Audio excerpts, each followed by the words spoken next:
Hi guys, and welcome back to my channel. Today I'm covering the case of Leanne Tiernan. Leanne Tiernan was born on September 27th, 1984, and she was a normal high school girl who attended West Leeds High School, which is in Leeds, West Yorkshire. But sadly her life would be cut short.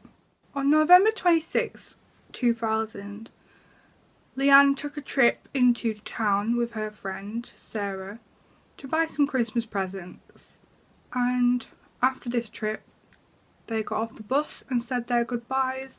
Leanne was last seen in the area of, I'm just going to put the name on screen because I cannot say it, and everything seemed to be fine until her friend Sarah Whitehouse phoned her at home to check she got back okay. And that is when the alarms were raised. Her mum told Sarah that Leanne had not returned home, and she was obviously very worried about this. At 5:20 p.m. that day, Leanne's mum, Sharon Hawkhead, called Leanne and tried to get hold of her, but the phone cut off without any answer, and she began to get worried. She tried again, but to no avail, and at around 7 p.m. She phoned West Yorkshire Police and reported Leanne as missing. The police immediately sprang into action and started a missing persons inquiry, led by Chief Superintendent Chris Gregg of West Yorkshire Police, and they searched the area in which Leanne had been last seen by her friend Sarah. Nothing was found, however. 1 week after Leanne went missing, police reconstructed the walk Leanne would have taken on November 26th, and her friend Sarah and her sister Michelle were involved in the reconstruction.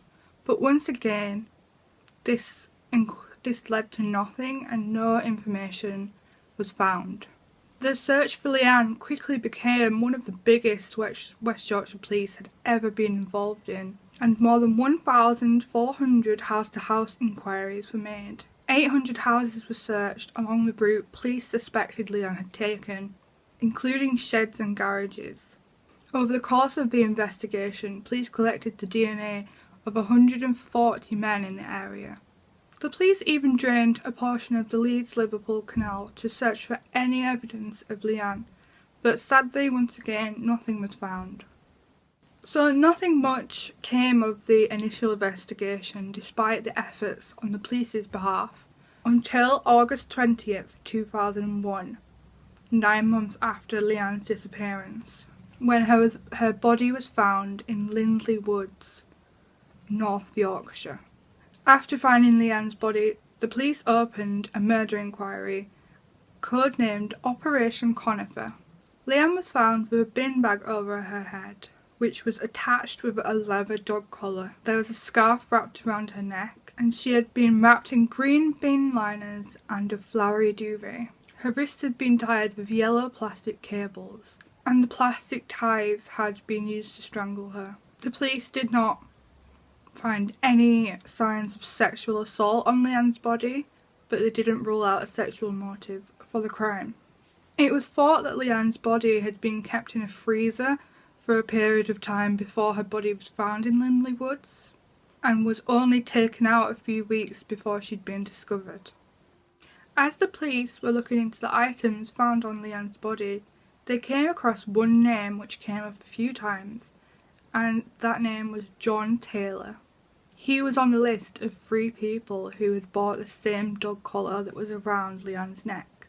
Taylor was a 44-year-old parcel force worker who lived in the same area, within a mile of where Leanne had gone missing. He was known locally as the Pet Man, as he owned several different pets.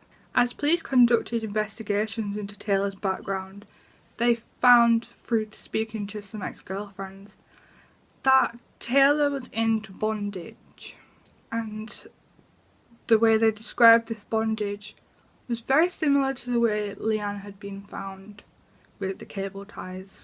So police then arrested John Taylor on the 16th of October 2001 and searched his house thoroughly, finding the same twine that had been on Leanne's body yellow cable ties which were commonly used by Royal Mail, which was connected to Parcel Force, and green bin bags along with carpet fibres which had been found on Leanne's body. A piece of hair attached to the scarf that had been around Leanne's neck also matched Taylor's DNA, so the police had found their man.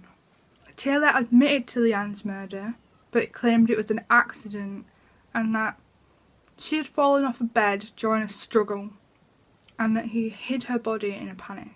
Taylor's trial began in 2002, and on July 8th he pled guilty to the murder of Leanne Tiernan. He was sentenced to life imprisonment. This was later changed to a minimum term of 20 years and changed again in 2006 to a minimum term of 30 years. Now that I've told you all about Leanne Tiernan, I'd like to go into a little bit about John Taylor.